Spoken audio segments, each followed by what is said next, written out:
I want to thank you all for joining us. This is our first ever official Zoom tour that we're doing, an info session. It's kind of a new thing for us, but you guys are a pilot group, so it should be fun. So my name is Erica Estes. I'm a clinical professor here in the College of Pharmacy, and I'm chair of the admissions committee. I'm actually a graduate of URI. I was here back when it was a Bachelor of Science degree program initially, and then I went back here also for my Doctor of Pharmacy degree. And I'm gonna now introduce Denise Grensky, who's also joining us as part of the program. Hi, I'm Denise. I'm the Assistant Dean in the College of Pharmacy, and I, like Dr. Estes, I'm an alumni. I got my bachelor's at the university and my master's degree here. And so I like to think that I'm a Go Rhody fan. Of course you are. And then we have some students that are joining us as well who are roving around the building. You'll see them in all different parts. This is really cool that we can do it this way so you can actually get a glimpse of what the building is like. So our first student I'll introduce is Caitlin Burton. Hi everyone, my name is Caitlin. I'm a P3 from O'Fallon, Illinois, and I'll be taking you guys on a tour around the building today. And our next student is Sonika, and she is over in our dorm where the pharmacy students live. So that's kind of another nice glimpse that you'll get in to see what that looks like as well. Hi everyone, I'm Sonika. I'm a P2 student with a minor in leadership studies. I'm from Dubai and I'm also the resident academic mentor. So I'm in Heathman Hall, which is the living and learning community, and I'll be giving you a tour of that today.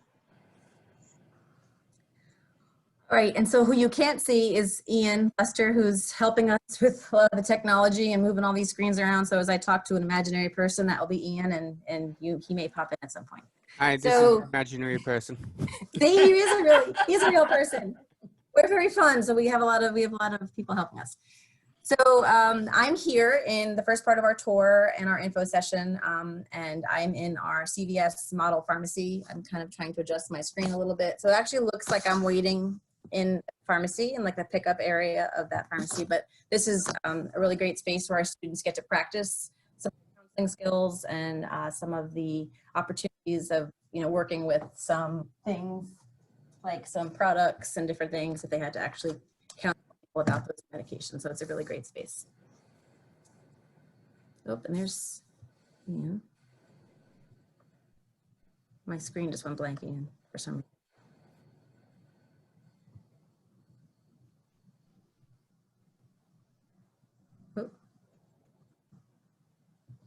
All right, well, I'll keep going. Oh, there we go. Today's plan.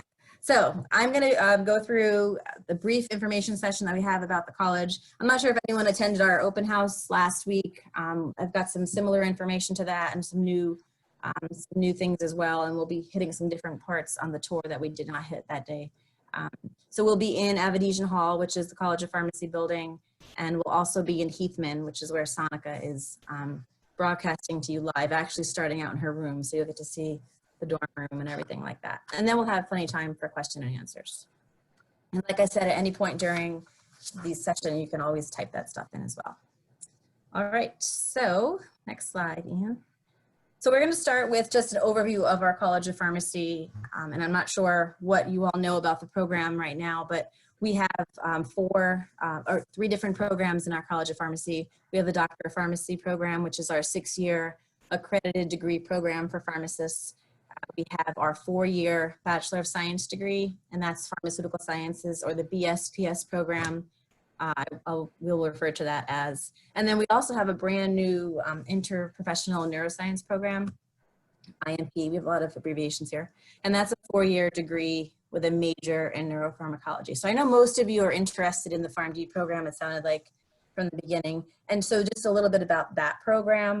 The first 2 years of really all 3 of these programs are very similar in that you have your general science prerequisites and then your general education requirements. It'll really change in the Doctor of Pharmacy program in those last 4 years. So that's what we refer to as the P1, the P2, P3, and P4 year.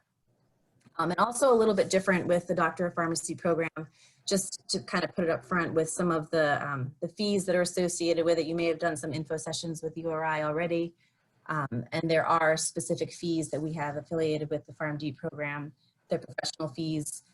and they're about $6,000 a year, so about $3,000 first semester, and then second semester, which is part of the clinical fees, which help pay for a lot of the laboratory experiences, your clinical rotations, and some of the other classroom associated fees. And then there's also some fees that are associated with the Bachelor of Science, the BSPS program in the last 2 years as well.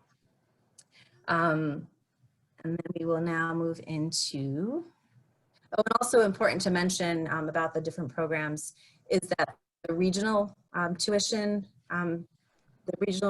affects the Bachelor of Science programs, the BSPS program. The PharmD program, as of right now, is not included in that regional tuition. So we have several different degree opportunities in the College of Pharmacy. We have the PharmD and the BSPS, and there's lots of different options within just those offerings, for instance. So you can do things like with a PharmD, you can have a major and a minor. You can also have an MBA. You can have another master's degree. We have a brand new program with Johnson & Wales in Providence to have a dual PharmD PA program, which will add 1 year onto your 6 to make a 7-year program. And then there's also an opportunity for the Chinese flagship. And then you can see with BSPS, again, you'll have some opportunities with majors and minors, an international exciting dual degree program, Chinese flagship, and then also the accelerated bachelor's to master's.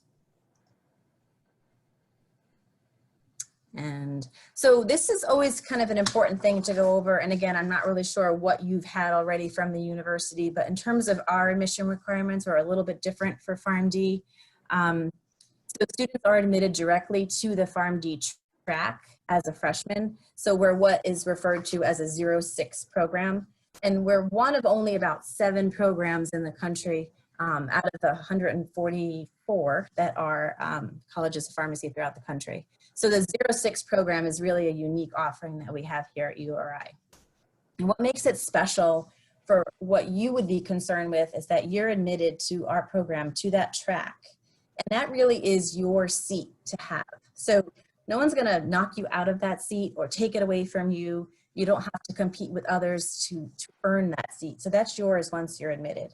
There are some pre-professional requirements, or we call them kind of hard stops, that you have to maintain in order to maintain that seat. So that would be earning and maintaining a 2.7 QPA in your science and your math, no grade less than a C-. And then there is a professional interview at the end, midway through your sophomore year, second semester. Then you will move into your professional program, which is the P1 year, so the P1 through P4 years. And then at that point, you'll have to maintain a 2.3 QPA maintained in your professional courses. And then that will be required to be progressing into your final year for you to do your rotations. So it's a little bit confusing, but it's a little bit different than what the rest of the university follows. Denise, is there anything else to add to that in terms of pre-professional or professional program progression? No, it's just that students need to realize that we'll look at them at the end of their 3rd semester to make sure that they meet the retention requirements. And if they don't meet them, we call it a loss of seat, but it's not we call it a soft loss because they have another semester to make up any deficiency. Sometimes it's difficult because courses have prerequisites. So I always tell them to do their best to make sure they don't lose that seat in the 3rd semester. So, and then at the end of their sophomore year, they have to be looked at again. And we're pretty strict with the guidelines. And then if you can't do the 2.7, then maybe it's not the right major for you, so. So Denise is really great about working with students to make sure they're hitting their requirements and things they need. If there's issues with grades, she's always really helpful. So she's a great resource and will obviously explain all of this to you when you're here and going through it as well. And I'm sure our students that are on the Zoom call can attest to the fact of how helpful that process is. Yes, I pay them all. And now I'm going to turn it over to Caitlin, who's going to kick off our first part of our tour here, kind of near where I am, I think. I am. So I'm actually just outside of the CVS pharmacy. You guys can see there's the entrance to it. Dr. Estes is back there. I really like the CVS pharmacy. It's given me some really good opportunities to practice what I've learned in class in a more of a relaxed setting with my peers, and not really with a patient. It's a lot of actors that come in, or we also have some students that are on rotations that'll come in as like the patients and we practice with them. I do just want to highlight real quick, I'm standing outside of our 3D models. So we have a 3D lab here where we do a lot of 3D printing. And Denise has especially asked that I show you guys, we do have a 3D print of the coronavirus. So this is really cool. We get a much more up close and personal look at a lot of these molecules. Not only are they drug molecules, some of them are also receptors in the body. So it's a little bit more in depth and a really different way to see them. It's not like you're looking at them just on paper. You actually get to move them around, look at the different areas, and get a better understanding of those. So I do always like to touch on why I picked URI. So here at URI, I'm a double major actually. I'm getting my doctorate in pharmacy, and then I'm also getting a bachelor's in French with a minor in biology. The one thing that I looked at when I was looking for a school was that I wanted something that combined both of my passions. I've been speaking French since I was 8, so I really wanted to be able to come to school, either get a minor or a major in French, as well as study abroad. So URI offered some great opportunities for that. I've actually been able to get a major in French, so I'll graduate with a bachelor's in that. And then in my last year of school, during my APPEs, I also have the opportunity that I'm going to be going to France for one of them. So I'm very excited for that. I get to work in a hospital there. So URI has this really great link between two of my passions, and I really liked that.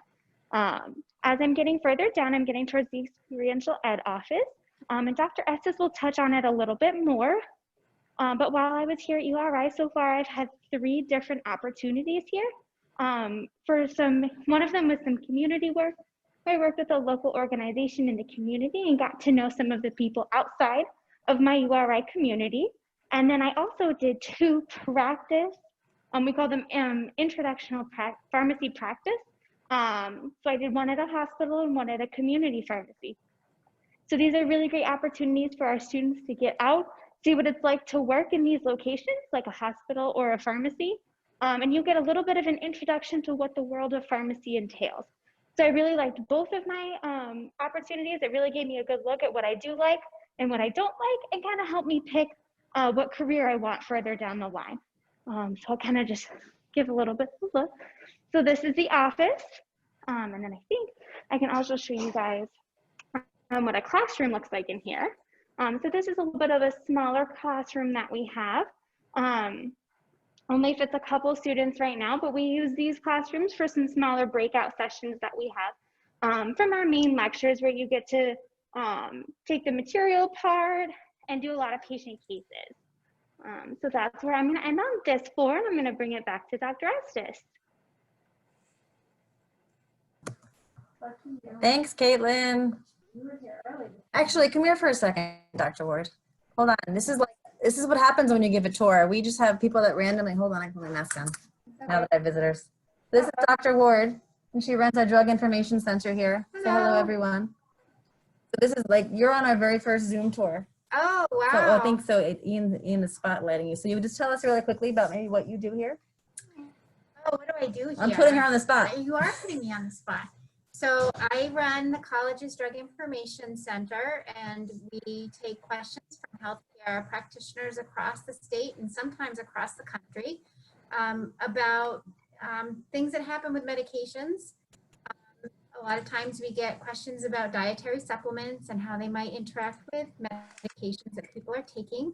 And we work hard on those questions. They're usually quite difficult because the easy questions we can find the answer to pretty quickly, but it's the hard ones that we have to spend some time digging and researching. So that's what I do for my practice site. And my teaching role here is in study design and a little bit of statistics. And then I also teach women's health.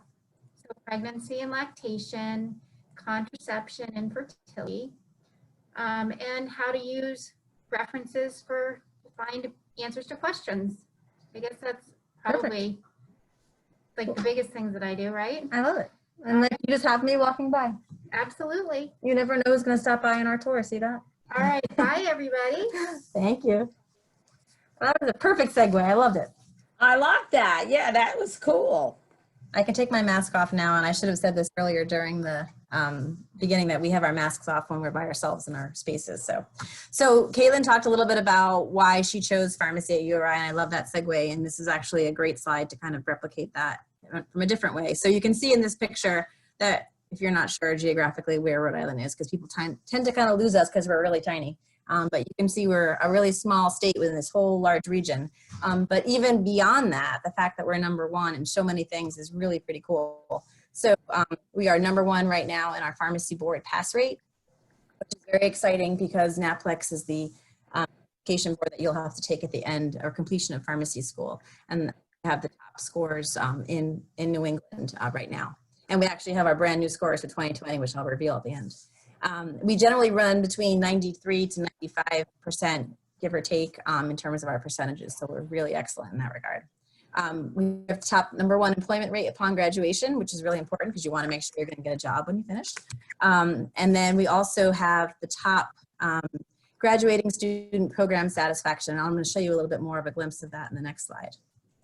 We also have, if you have done any research in pharmacy programs, you may have heard the term residency or PGY1, which is postgraduate year 1. A lot of students after their 6 years in pharmacy school will ultimately go on to do what we call a residency and really kind of specialize in some kind of training, whether it be geriatrics or cardiovascular or pediatrics or infectious disease. So students will oftentimes think about an area of specialty that they want to do. And so they will pursue that after graduation. And so we have students that will apply for these residencies every year. And last year in our class, we had about almost half of the class pursue the residency idea. And our match rate was 72%, which is really excellent. So the top in New England, we had 44 out of 61 students who had applied match successfully.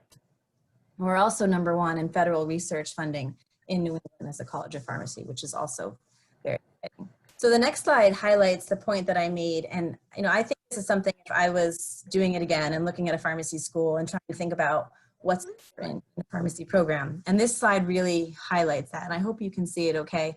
One of the questions on the survey from the American Association of Colleges of Pharmacy they survey our students at the end of every year. And they asked, if I were starting my pharmacy program over again, I would choose the same college or school of pharmacy. And you can see the blue URI was 100% for the class of 2019 when the last survey that we had completed the data from, versus the nation, which is, still not terrible, a little bit under 85, but you can see the fact that 100% of students would choose this program again is really, really a profound number and something that we're very, very proud of. So I am now going to turn it back to Caitlin. And where are you going to go next, Caitlin? I feel like I'm like turning to you on like a newscast. You're good. So I'm actually up on our 3rd floor here. So I wanted to show you guys what another classroom looks like. And this one actually has a great view. So I always loved having classes in here.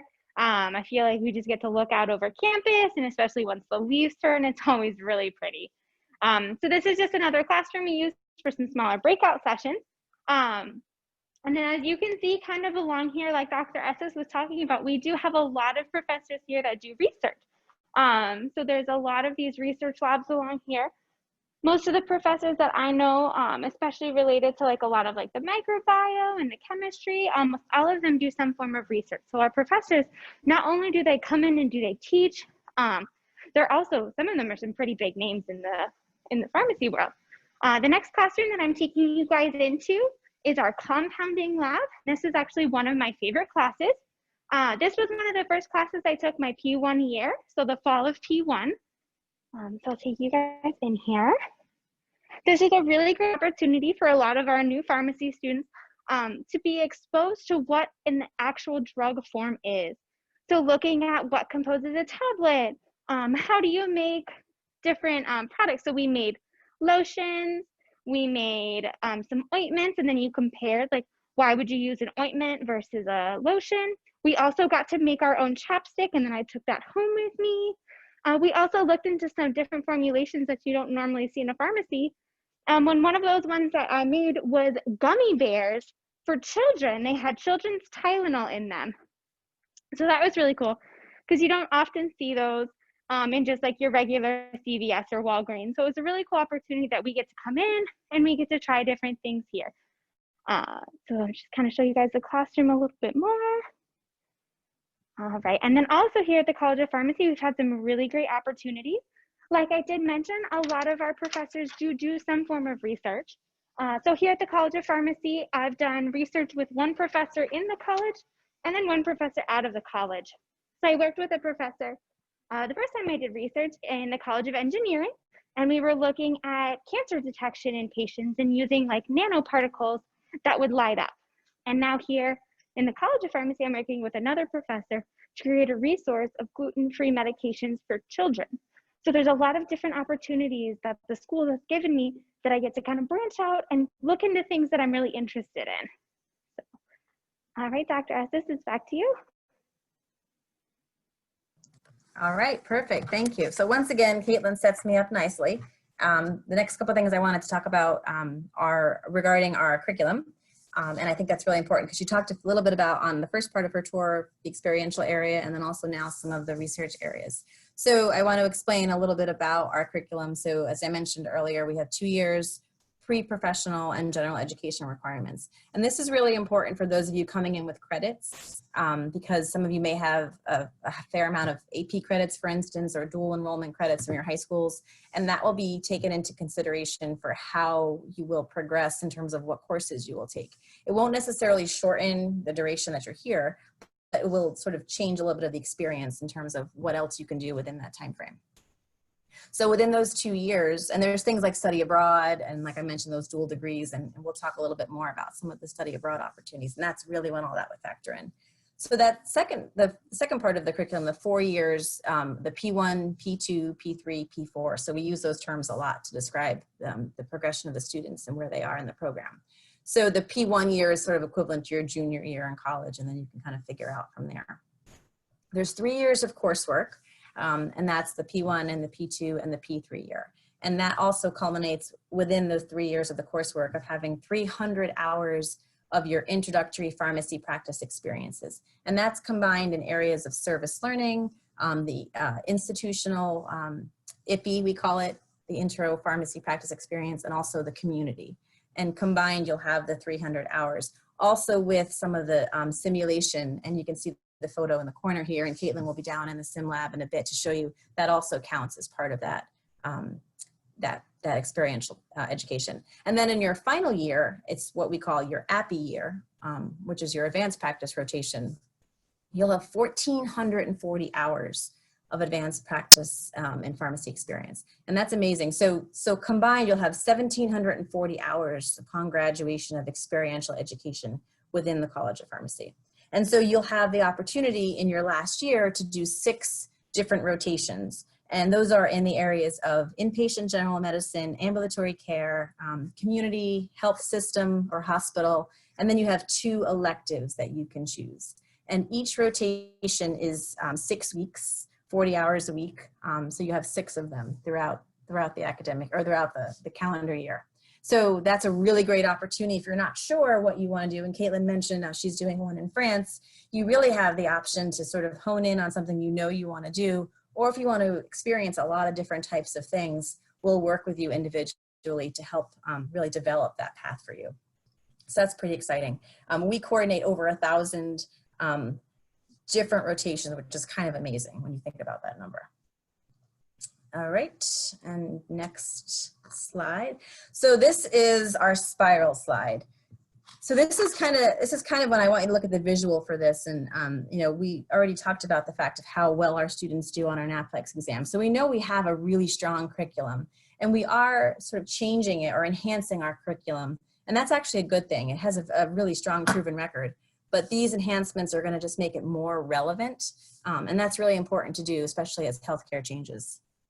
We like to think that we're preparing our students now for roles that don't even yet exist. And so the way to do that is really to be proactive in planning out the curriculum. And we're really giving them skills and tools to really be successful. And that's over a wide range of career paths.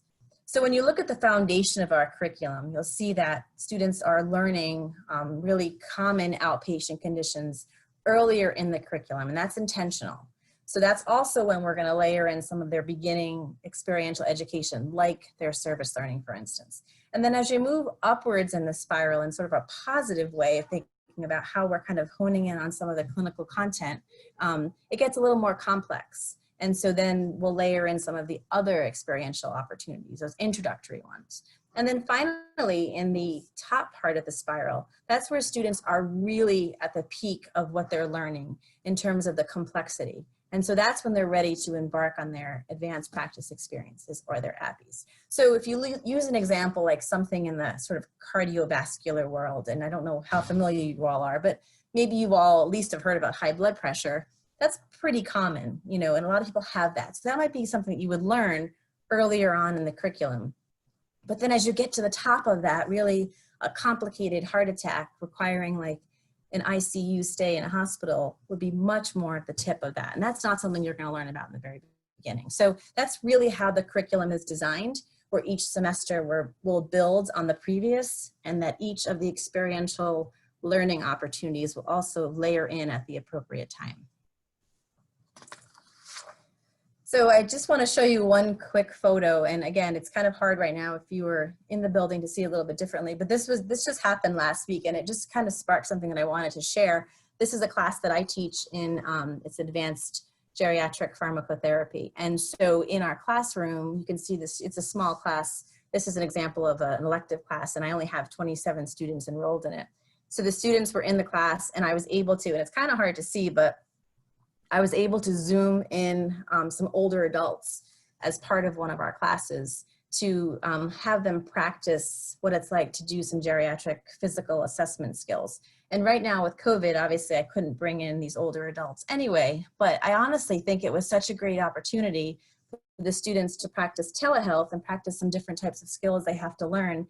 And we were able to do that with the older adults, and then zoom them in as part of a panel to sort of talk about their experience and what it was like working with the students. So we're really proud of our curriculum. We're really proud of the innovative technology we have now, and also the types of technology that we will continue to have even after COVID, that we will be able to use for all these really great activities.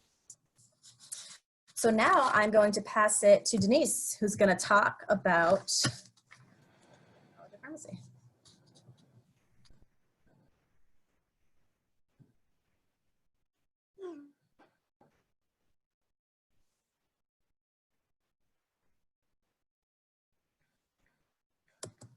You can just start talking, Denise, because you know what you have to. Okay, yeah, hi, I introduced myself before. I'm Denise, I'm the assistant dean. And I work primarily with the freshmen and the sophomores. And so I'll be working with you from freshman orientation through your sophomore year of college. And I'm very active in the LLC with Sonica. We do a lot of programming. I'll help you navigate your honors program, your study abroad program, if you do minors, if you do double majors. And Dr. Estes was talking about residencies, and I just wanted to share this. One of the students who I spent a lot of time with for the whole 6 years, he and I had just texted back and forth through this whole thing. He used to help us do the recruiting, and he did a 2-year residency and got a job, and he's a professor, faculty member now at Wayne State. So we're really proud of him, but he actually has his clinical site at Henry Ford Medical Center. So he said, who would have thought, Denise, that I would have ended up there? And I said, I'm not the least bit surprised. So our students do a lot of great things, and they always come back. I mean, you know, like I said, he graduated 3 years ago, and we're still texting back and forth. So, you know, we hope you come to URI. We have a lot to offer you, much more. We're much more of a family than you'll find at other institutes. And I say that blatantly and boastfully. So welcome, and I hope I see you. I do offer to give you a personal tour. If you want to come to the university, we'll do some one-on-one, and we welcome it. So now I think we'll go into my Sonica. Yes, and Sonica's joining us live from Heathman. Hi everyone, my name is Sonica Talani. I'm a P2 or a 4th year student in the PharmD program. I'm from Dubai, UAE, so it's a long way from home, but URI is also another home that I like to think of. And I'm in Heathman Hall. I will be giving you a tour of today. But I also just want to quickly touch upon the honors program, which Denise mentioned. I am a part of it, and I thought it was a cool way to incorporate some of the gen ed pharmacy classes that I have to take anyway, and I just ended up taking the honors section of that. So it is possible. It's something you can do. I'm almost done with it. The only thing I have left to do is a research project that I'm probably going to be doing next year. So if you have any questions about the honors program, put it in the chat. And yeah, so my role in the College of Pharmacy is the resident academic mentor. And what I basically do is help you transition from high school to college. I live in the same residence hall as most of you, and so I'm just a knock on the door away. I also do a lot of programs which will help you meet other people in the pharmacy in your class, and I help you like work on your resumes. I do an ice cream social with Denise, and I also do programs regarding study abroad. So let's get started with the tour. So keep in mind that this room will be for 2 students, but because I'm the RAM, I have my own room. So this is how it starts. You have a closet that's right on the left as soon as you walk in. There's a lot of storage area, and then over here we have, it comes with a dresser and a desk, but you can feel free to get your own mini fridge. You can get, I like to have my yoga mat here. I got in a shelf. You can put in anything that you want on the walls. So I just have pictures of my family and friends. I have a Dubai and URI crossing photo, and then I just have some pictures of the beach. It does come with a bathroom as well, so that's a big advantage, and you can share this bathroom with the people in the suite next to you. So we're gonna go on to Heathman, and we'll see what that's like. So I also want to show you some of the lounges that we'll be having here. You might lose me because I'm going on this space right now, but I will be back in just a second.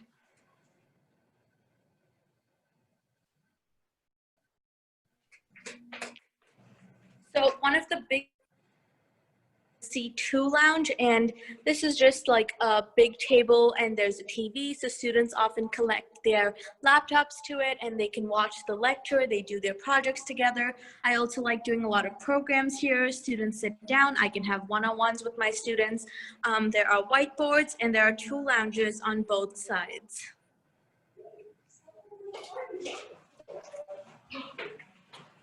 There are people everywhere.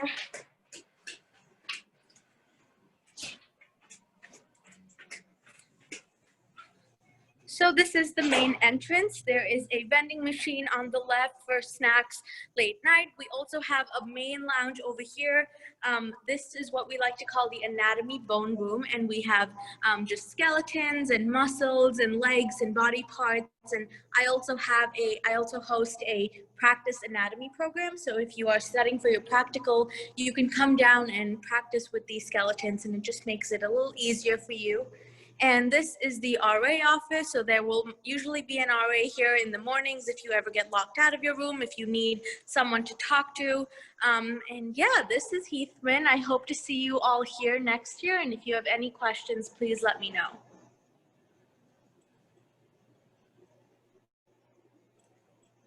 All right, perfect.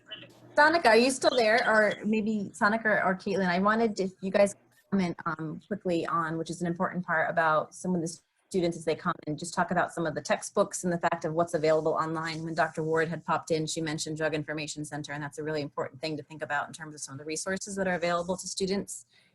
So if one of you wants to chat about that, if you don't mind. I love Sonika's, Sonika's, she's on mute. Yeah, she might still be going through this. She might be. I'm not sure.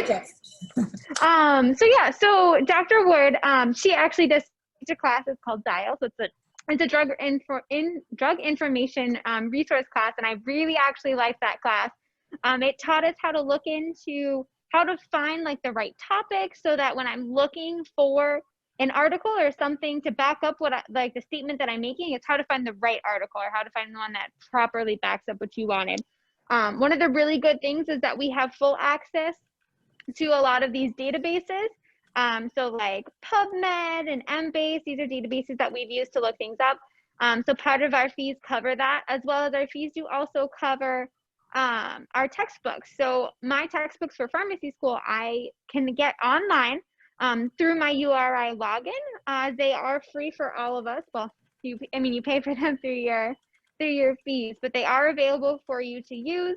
And it's not just the textbooks that we would use in class, it's also a wide variety of resources, different textbooks out there. So that is part of our fees that we pay, and it's been a really, really good resource. I use them at school, I use them at work, I use them if I have a question or if my mom texts me about a medication, I look it up there first before I even answer her. So it's a really, really cool resource that we get, and not a lot of schools have the full access like we do.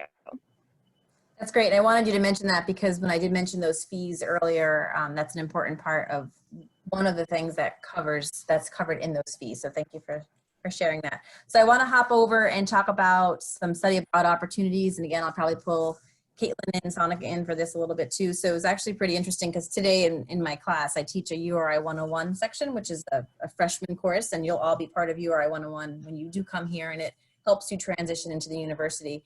And so our topic today was about study abroad. So I had 4 different students come in with me from my previous class that I teach, who had all studied abroad. And they were all in different places, in Spain, France, Italy, and then we had one student who had done a J term in the winter. And so they all talked about their experiences. So it was perfect timing. I told them I was going to actually use some of their stories for today. So we have a lot of students that have participated in our study abroad. And actually the students that we're talking today had commented that that was one of the reasons they came to URI, because they knew they wanted to study pharmacy, and the 06 program that we offer really allows them the ability to be able to still travel and study abroad, as well as study in the pharmacy program. So we have BSPS and PharmD students who will participate. The most typical time that students will go will be their second semester, sophomore year. And there is definitely planning involved, and that's something that Denise can also help you with as well. And all of the students commented that, you know, you have to think about if you want to go and sort of plan out appropriately. For those of you that are coming in with credits, it's much more attainable because you have kind of some extra credits to play with that you can kind of move around. For those that don't have AP credits, it's still totally doable. You just have to plan a little bit and maybe take a course in the summer and figure out how to make all of that work. So here's some examples of some of the students who've traveled abroad. And I have James here in the corner in the upper left who had gone to it through a medical mission trip actually during the winter J term, which is that time between this fall and winter semesters. So it's not really a study abroad, but it's more of a medical mission trip that he did during that J term experience. And then down in the corner, we have our skydiver, Julia, who is actually studying in the Czech Republic, but ended up skydiving in Switzerland on one of her little vacations. And then Mike, who is showing us his glorious home in Florence, which he would love to think that he actually lived there, but he did not. And then Caitlin, she's going to talk a little bit more about her semester at sea experience, and she happens to be posing here just in front of the Taj Mahal, no big deal. And then we have Colin up in the corner here, again, doing one of our sort of mission trips, I think that was more of a medical mission. That one was in Vietnam where he was. So some really cool experiences that you can do either during the semester, during the summer, or during that winter block. And then someone like Sonica, who is doing her study abroad kind of here all the time because she is from Dubai and just happens to be here. So I don't know if either of you want to talk a little bit more about some of the study abroads. I loved hearing from the kids today in class. They're just all different places they go, and just the experiences are amazing. Yeah, so like I Dr. can say something about study abroad. With the study abroad, the only thing you really have to do during the summer is your organic chemistry sequence. Other than that, I try to save all the general education courses so you have something to take, because you still have to be a full-time student when you study abroad. You can't just go over and take 2 courses. You got to have a full academic load. So what we'll do is we'll find all the general education requirements to fulfill while you're studying away. Go ahead, Caitlin. Caitlin wants to talk about what a wonderful experience she had. It was a great experience. So I did a program called Semester at Sea, which is the equivalent of like the Sweet Life on Deck, like Sweet Life of Zach and Cody. So I went on a cruise ship and I sailed around the world for 3.5 months. And then I went to 12 different countries. And then after I was done, I spent 2 weeks in Europe. It was one of my favorite, if not the favorite, things I've done in my college experience so far. That was also another big reason why I picked URI, was because I wanted a program that let me study abroad without having to add on extra time. I thought that it was super important that I should be able to come, I should be able to do all of the things that I wanted to do while I was at college, and I shouldn't have to add on extra time because I know that I could do it. So that is one of the really good things that I liked about URI. It was really easy to study abroad. The process is so simple. Denise really encourages a lot of the students to study abroad. I also encourage the students to study abroad. Every time I talk to freshmen or sophomores, I'm like, go study abroad. It was so much fun. So when you study abroad in the second semester of your spring semester. And that's really when we like encourage you to study abroad, because it means that all of your classes and all of your prereqs are completed. So you get to go and you get to really enjoy that last semester before your professional year start. So I did fill in the majority of my gen ed credits. I did not come in with a lot of AP credits, as my high school doesn't offer AP. So I came in, I had to take all of my classes. I did have to take organic chemistry over the summer. So I took organic 1, organic 2, and the lab. And then I came back and I finished all of my math classes and my science classes here. And then when I was studying abroad, I took theater and I took a class on medicinal ethics, and a couple other classes, but they were just, you know, kind of like those fluff classes. A lot of the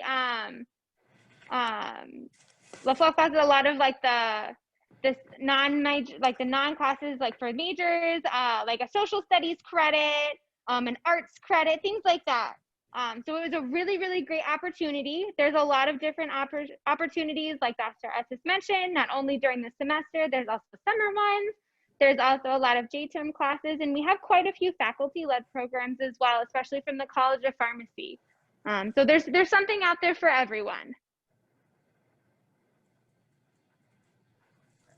So we are going to move to one more description about some other activities, Caitlin, then we'll toss it back to you in the sim lab. So the slide that I want to show you now just sort of reminds me, Caitlin, you're like perfect segues for me today. It's like we planned this. Something for everyone. That's what I'm just going to say, because that's something Caitlin always says. So something for everyone is really kind of showing here in all of our student organizations. And this is just a sampling of some of the photos that I've happened to pull. So I like to think that our students learn just as much outside the classroom as they do inside of the classroom. We're really thinking about our students as learners and leaders in our community, in our state, and really nationally as well. So here's just some examples of students, and this is, as you can see, most of these pictures are kind of in a pre-COVID time, but we have students at our local elementary school. It's actually the school where my kids went. And every year we go there and educate the entire first grade about poison prevention, Mr. Yuck, all that kind of stuff. And who better to do that than our pharmacy students? So that's something we love to do. And then down right below that, in the other end of the age spectrum, we also work with a lot of older adults, and that's sort of my passion and the group that I work with. And so this is an example of us working with seniors in the local senior center, helping them pick their Medicare Part D plans, which happens now every fall during open enrollment. Because we have some restrictions with physical distancing and things like that, we have to think about how we're going to do that different. And this year, we're actually going to be doing our program for the first time ever remotely, virtual, helping seniors with their Medicare Part D plans over Zoom and other types of platforms, so that we can still meet with them and help them pick their plans and give them some suggestions, but not have to physically sit next to them, and which again for the older adult population is really important right now to keep them safe. Another photo in the middle was just taken a week or two ago when the students were doing a local beach cleanup, and this is part of the Kappa Psi fraternity. And then in the corner we have some students as part of my geriatric class last year or 2 years ago. This was an example. We did a stress relief yoga session at the local yoga studio. She hosted it for us. And that was a really fun outing for all of us to do as a class, and also just to get some stress relief during finals. And this was in the bottom corner on the right was students from a couple of weeks ago doing at the pharmacotherapy, the plant club here on campus, or out in our beautiful medicinal garden. So just an example of some of the things of how our students interact, but also really doing amazing things in the community. And then, so I'll pass it off back to Caitlin, who's going to be showing us, she mentioned earlier, the sim lab, and then see where else she takes us from there. Yeah, so I am here in our STEM lab. You can say, hi, this is my friend. I call him Jerry. I'm sure he has a real name. But he is really great. So one of the really cool things that we have at the College of Pharmacy here at Rhode Island is that we have what we call our simulation lab. So this is part of one of our classes. It's part of our pharmacy lab where you come in and you get to practice on these patients. Very similar to what you would do in like a CVS pharmacy. That's more of like a community-based practice. This here is more like a hospital practice. If you kind of look, the room is set up very similar to a hospital room. You can see the patient in the bed. You can see the monitors. They're currently turned off. They're like right over here. We've got like an IV titrator, breathing machine, some oxygen for him. So it's a really great opportunity that you get to come in and you get to work on these pretend patients. You are often given like a couple different options for treatment, and then you have to use your clinical knowledge that you've learned in class and apply that here to the setting and figure out the best treatment for your patient. So these are two more. Got two more in here. So we've got 6 adults, and then we also have 1 infant, and then we have 1 toddler. So I've used the toddler before, where we've gone in and he's been having an asthma attack. But the toddler is a nonverbal autistic child, so you have to work with the parent or the guardian to establish like the correct care routine, encourage a lot of like inhaler use. I think you can actually see him. He's right over there. He's kind of behind the window, getting some sun. So this is actually one of my favorite parts of lab. I really like this. I love going in. Like Dr. Estes mentioned, there's a lot of different careers out there for us. And I've kind of, through my experiences, I've decided that I really like hospitals. So I want to look into pursuing a residency post-graduation and doing things more like this. So I'm actually going to take you guys outside of the sim lab. So this is our simulation suite. And you can hear some alarms going off. I'm sure it's a patient coding, but he'll be fine. Alrighty, and so here is actually the lobby of our building. You can see this here is a study room. It's a little full with furniture now because we're working on some social distancing. But I'll take you over here into this study room and you see kind of what it looks like. So as you can see, we've got a couple different types. We've got some chairs here. We've also got some tables and some chairs. These study rooms are always packed right before an exam. A lot of our pharmacy students kind of getting that crunch time in. Over here, we also see these are our organization boards. So like Dr. Estes mentioned that we have a lot of pharmaceutical organizations here. And like we've been saying, there is one for everyone.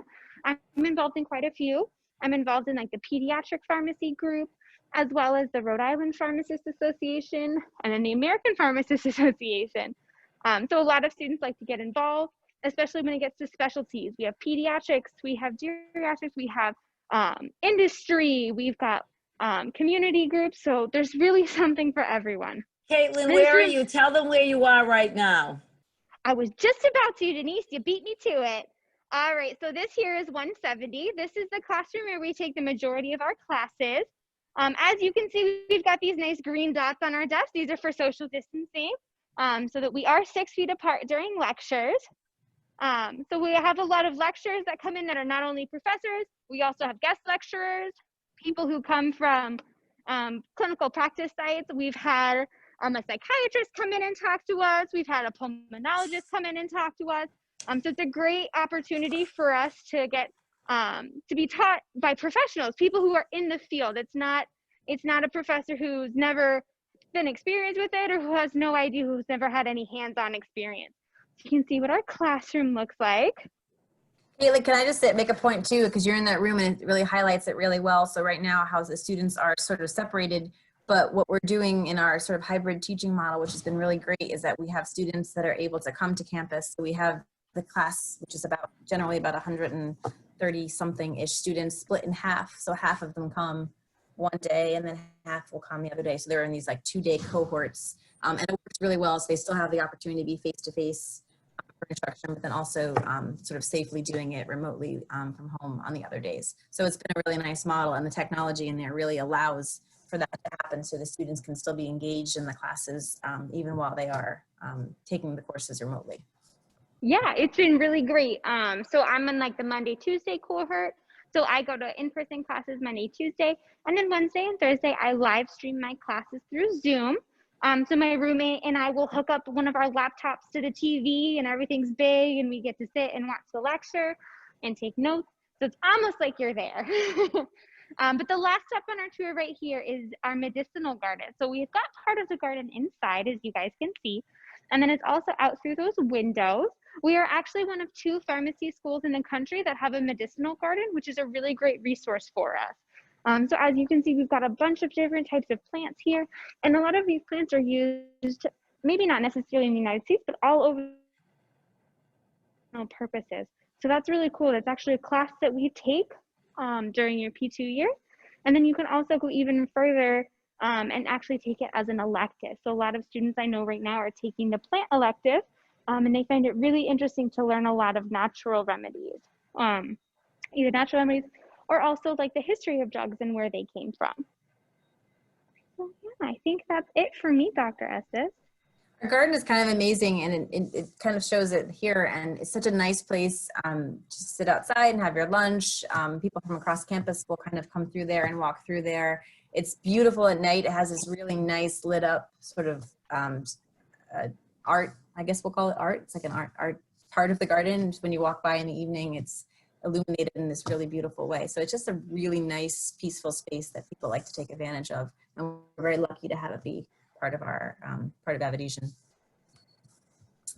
And there, that's a nice shot, Caitlin. Thank you for showing that.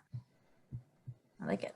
So last week in my URI 101 class, and Denise did this as well, we both teach URI 101, we had our students out there doing a scavenger hunt in the garden with Elizabeth, who's our gardener, and it was really fun because the students had to walk around and try to identify different plants and really kind of learn and appreciate what's out there so that as they learn about it later in their courses, it kind of connects. It's really kind of neat.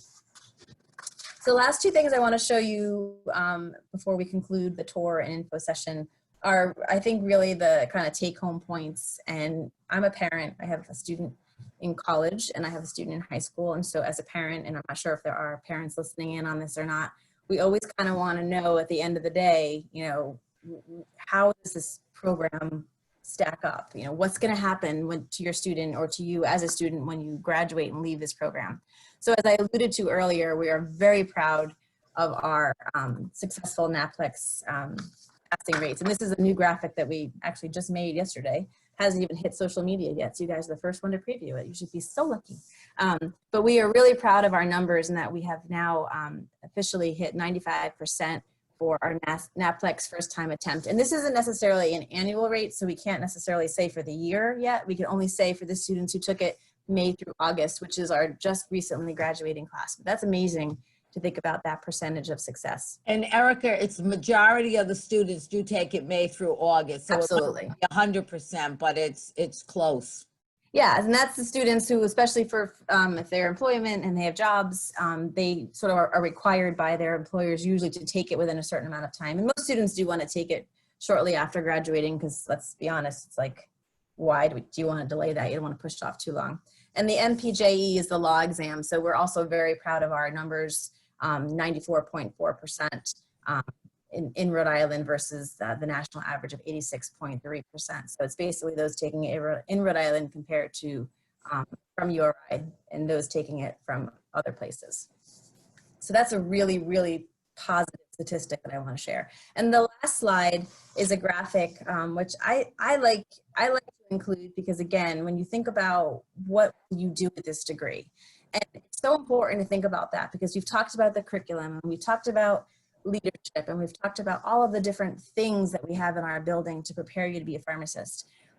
Think about what will you actually do with that degree. When I was in pharmacy school, we thought about it more from a community pharmacist perspective and a hospital pharmacist perspective. And that's still where a lot of our students go. And you can see when you look at the colors here that there are a lot of students that are in chain community pharmacy, which is more like your typical CVS type of pharmacy, then independent, smaller community pharmacies. And then the red is the hospital pharmacy. But when you look at all of the other opportunities here now, and that's just growing, and that's the really kind of cool part that I was saying when our curriculum really prepares you for all these different things, everything from pharmaceutical industry to geriatrics to government and to all other types of opportunities. So that's the really exciting thing about pharmacy and where it's going in terms of the profession. And also, people often ask about our graduation rate. And so we are very proud of our 92% on-time graduation rate, which does capture that P1 through P4 years. There are some students initially that may change their majors before they're actually in their P1 year. And then we also have a 97% employment rate on graduation, as I did mention. And part of that number is attributing to those students that go on to do their postgraduate residencies, because those are paid positions. So they're technically in school, but they're also getting paid. I would call it more of a stipend as opposed to like, you know, a full pharmacist salary. But it is still a paid position. And oftentimes those residency programs will translate into future long-term pharmacist, clinical pharmacist positions. So that's all really positive and really exciting information. It's sort of a way that I want to end, because I think it's important to think about that as what happens to you after you finish the program. So with that, we are sort of done with the, we actually were very efficient with our tour and our info session, combining everything together. I know there was quite a few questions in the chat, and there were some that were answered. There's not many of you on here, so we certainly can, if you'd like to just sort of unmute yourself and ask your question. There was, I want to go back to one, well, there was one about experiential. Someone was asking about internships. And then also there was a question from Griffin about the interviews. And maybe Griffin, if you just want to clarify what you were asking, if it was about actually interviewing as a freshman or just kind of setting up those informational types of things, because I just don't want to answer you incorrectly. Sure. Yeah, I just heard around from my friends and parents that some colleges have interviews for incoming freshmen. I was just wondering if URI had any for students, because I'd want to make the most of that. Absolutely. Well, number one, I would automatically admit you because you have a Boston Red Sox banner behind you, so that's like thumbs up for that. But beyond that, you don't actually have to interview as a freshman. So the interview that I mentioned in the slide about the progression standards was more once you're admitted into the track I mentioned. Then after the sophomore year, spring semester, all students have like an interview, which is more like just a discussion about, you know, why you chose pharmacy and things like that, but it's not anything that you have to do now as an incoming freshman. Okay, thank you. So I think there are some schools that do that, but that's not something that we require. And then the other question was about internships. Where was that one? I'm just trying to remember who it was. Oh, Chris, that was you. I was calling you Julie. That's right.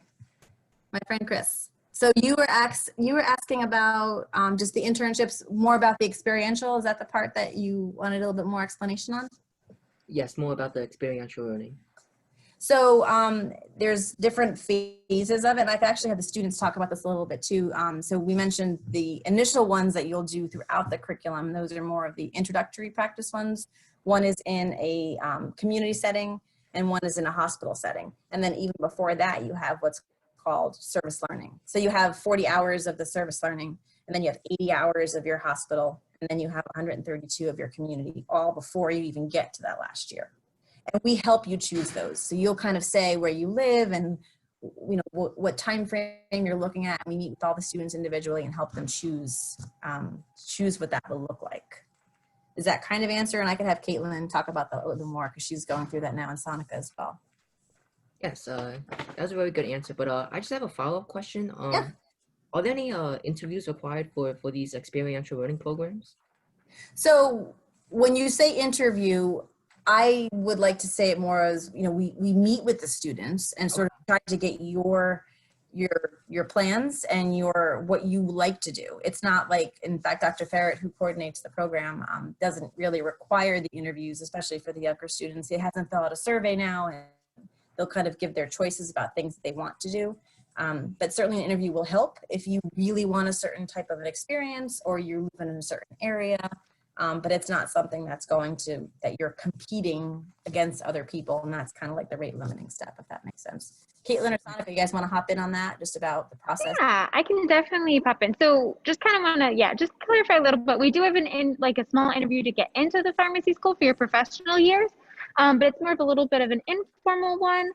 And for me, it was talking with a professor and then another student. I believe she was a P4 at that point in time. And then someone who was outside the College of Pharmacy, but was a practicing pharmacist. pharmacist. And it was just an interview to see how I'm doing, or am I looking forward to coming into the College of Pharmacy?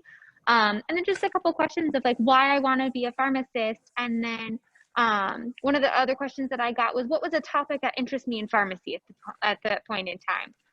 So that was the interview that I had to get into pharmacy school. And it was a very like a very relaxed atmosphere. Like they just wanted to get to know me.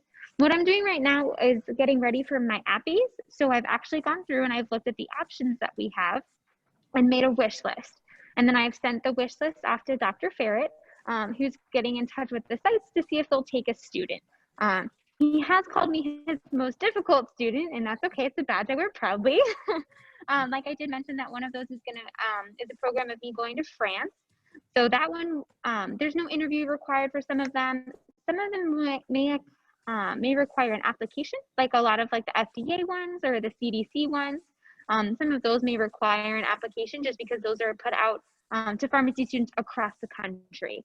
A lot of our ones that you have here in Rhode Island or in the area, you don't necessarily have to have an interview for those ones. But you do just need to put in your preferences. You'll rank each category. You'll do your top 6.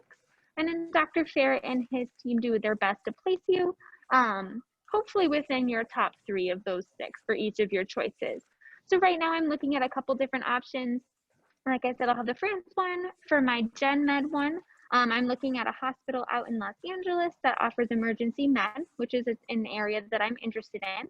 And then for my community one, I'm looking at doing one closer to home. And then for my ambulatory care, I'm looking at doing one, there's one out in Alaska where you get to go to Alaska and work with them. So I think that sounds like a great opportunity. And then for institutional, I'm really interested in pediatrics again. So there's one at Hartford Children's Hospital. So I'm looking at doing some of those.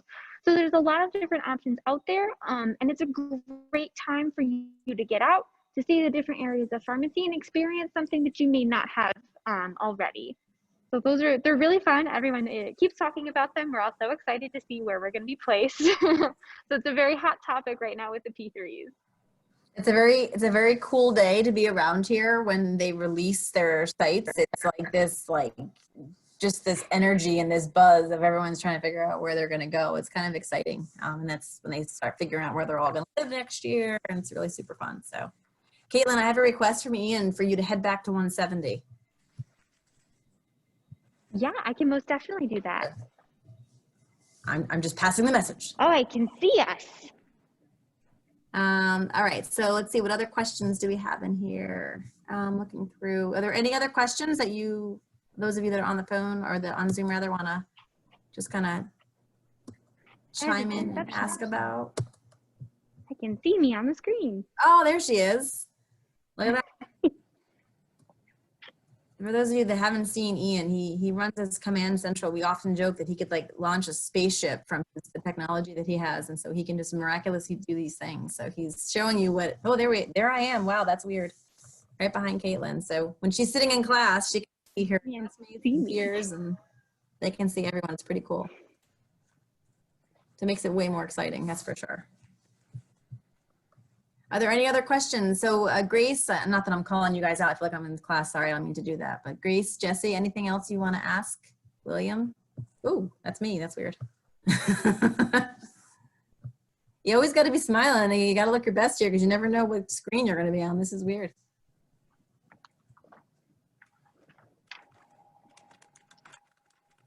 I don't know if you're typing or you can just unmute yourself if that's easier. I know someone was asking, I saw something about transfer earlier, and that was when I was speaking, so I didn't get to see was that you, Jesse, asking about, so you have a degree already? It looks like. Yeah, Dr. Estes, I directed Jesse to my colleague Victor, who's the specialist in everything that they need to know about possibly transferring into the program. So he'll take Okay, perfect. Yeah, he already did that. I appreciate I'll reach him. And also, please keep in touch with me as well, and Ian will put our contact info in the chat because we have a process, hopefully, that's coming down the road where we are going to be being allowed to consider admitting external transfer students again, because right now we are only having an internal transfer process, and so that would be something that you may read about now on the website. So just keep in touch with me because as that process evolves, I can let you know. And Denise is actually a great person to talk to as well in terms of requirements that you may need for the College of Pharmacy specifically. So we can make sure that you have all the information between Victor, myself, and Denise that you would need. Okay, okay. I really appreciate it. Thank you so Yeah, much. absolutely. That's exciting. It's Good luck to really- have it. What did you, a microbiology degree? Awesome. That's great. Thank you. I really appreciate it. It's been Yeah, a no wonderful problem. Grace, any questions? I'm like calling everyone individually here. Yeah. I'm doing early college for my senior year, so I am getting like a lot of credits this year. Oh, great. I was wondering, is there certain credits that that wouldn't be taken and I would still have to retake? So you're doing, where are you doing your senior year at a college, you said? Yeah, Community College of Vermont. Those I'll take this, Erica. Oh, perfect. Those are called EEP credits at the university. So what you do when you get accepted into the university, you send the transcript, and then I'll do what they call a credit evaluation. But no, you won't have to take anything over again. Those are all college credits. What are you taking, honey? Right now I'm taking Intro to Biology. I'm also taking Intro to Pharmacy to get a feel, and I really like All that. right, so Introduction to Biology is our students take what they call Bio 101 and 103, so you'd be exempt from that. The Introduction to Pharmacy would probably just be free elective credit. It wouldn't be counted as one of our professional courses. But that's good, so you get an idea what the expectation is. So Yeah. good choice, good choice. Thank you. And that's really great too, like I was saying, because it just gives you a lot more opportunities when you come here for things like study abroad or doing a dual major or a minor with it, you know, depending on what credits you have. So students really appreciate having that coming in because it gives you a little bit more flexibility and to really take advantage of a lot of things that the university offers. That's great that you have that you're setting yourself up for that. Good. Anything else that we can answer for you? So I wanted to tell you guys that we have some really exciting events coming down the road. We were working with admissions actually today about some opportunities to shadow classes. I mean, you saw some of the great technology that we have, and we now have the ability to have students really attend any of the pharmacy classes. So we have a couple of faculty that have volunteered to have their classes be live streamed. And so Chris, you can, you know, do something you haven't done yet, and you can actually sit in on a class, and you can just be like, have that pharmacy student experience, which will be really great. So we're looking forward to that. So you'll be able to see all those events. Oh, there's Ian. He like knows what I'm saying. He's pulling it up on the website as we speak. You can see if you go to our He's like Batman in the Batcave. He just pops out. I'm telling you, all I have to do is say something and he knows. So you can have one-on-one visits with us. There's Gabby, one of our sophomores, and myself are doing the one-on-one visits. We have open houses. We have one more coming up in October. And then here, the classes, presentations, and events tab that he's clicking on magically. We have two different self-care classes. We have a plants to drugs class. We have our like a RAM event, which Steve, who's on helping us out here from admissions, is organizing that, where you can come to campus virtually and experience that. And then we have some more of the classes here. Another self-care class. This is the one that's actually a real class that you will be joining with pharmacy students. And then there's also another one that's part of one of our Grand Challenge offerings. So some really great things. Again, we understand that it's difficult to come visit and do the traditional visits, but I gotta say, this is actually a really great opportunity, and in some ways better than just kind of coming on a regular open house type of an event and kind of going around with everyone else. You're really gonna be on the in here, seeing what it's like to be sitting in that seat, you know, or your seat at home. But what that would feel like to learn from some faculty, and they know that you'll be on the calls. And then the other really kind of cool thing to highlight, I don't think we have, is the high school day up here yet? Oh yeah, there it is. So Friday, November 20th, we're just working on the details of this now. We do this every year in person, but this year with obvious restrictions, we can't bring a number of people in the building like we do, but we have a pharmacology class from a local high school that comes every year, and they are going to be joining us virtually for what we call High School Day, and it's a different set of activities where we'll be in our labs, in the research area, also in the compounding area, and then also in the simulation area that Caitlin was doing. And you'll get to actually do an actual simulation and be part of that. So you'll be with those students as they're there for part of their class, and you'll be able to participate. And then after that, we'll do a kind of another tour, and we'll hopefully go out in the garden and see some of that and have some of the garden activities going on. So it'll be a really great day. And again, you'll be able to do it from wherever you are. And we hope that you'll take advantage of that. So please visit that website, sign up for the events. The link should be live very soon. And we look forward to seeing you at any of those. We hope that you'll come to multiple, actually. So Ian, are you able to put our contact? Maybe you did already. Let me just see. Oh, good. He is on it. So there's all of our contact information. Denise, myself, I have Patrick's information. I don't think anyone on the call was interested in the BSPS or the neuroscience, but he's our advisor for that. Caitlin, Sonica, and then our website. So just, if nothing else, just go to URI Pharmacy Visit and you will find us and can sign up for any of those events. So we are super appreciative that you joined us this afternoon, and we hope we answered your questions. And remember, 12/1 is our deadline for early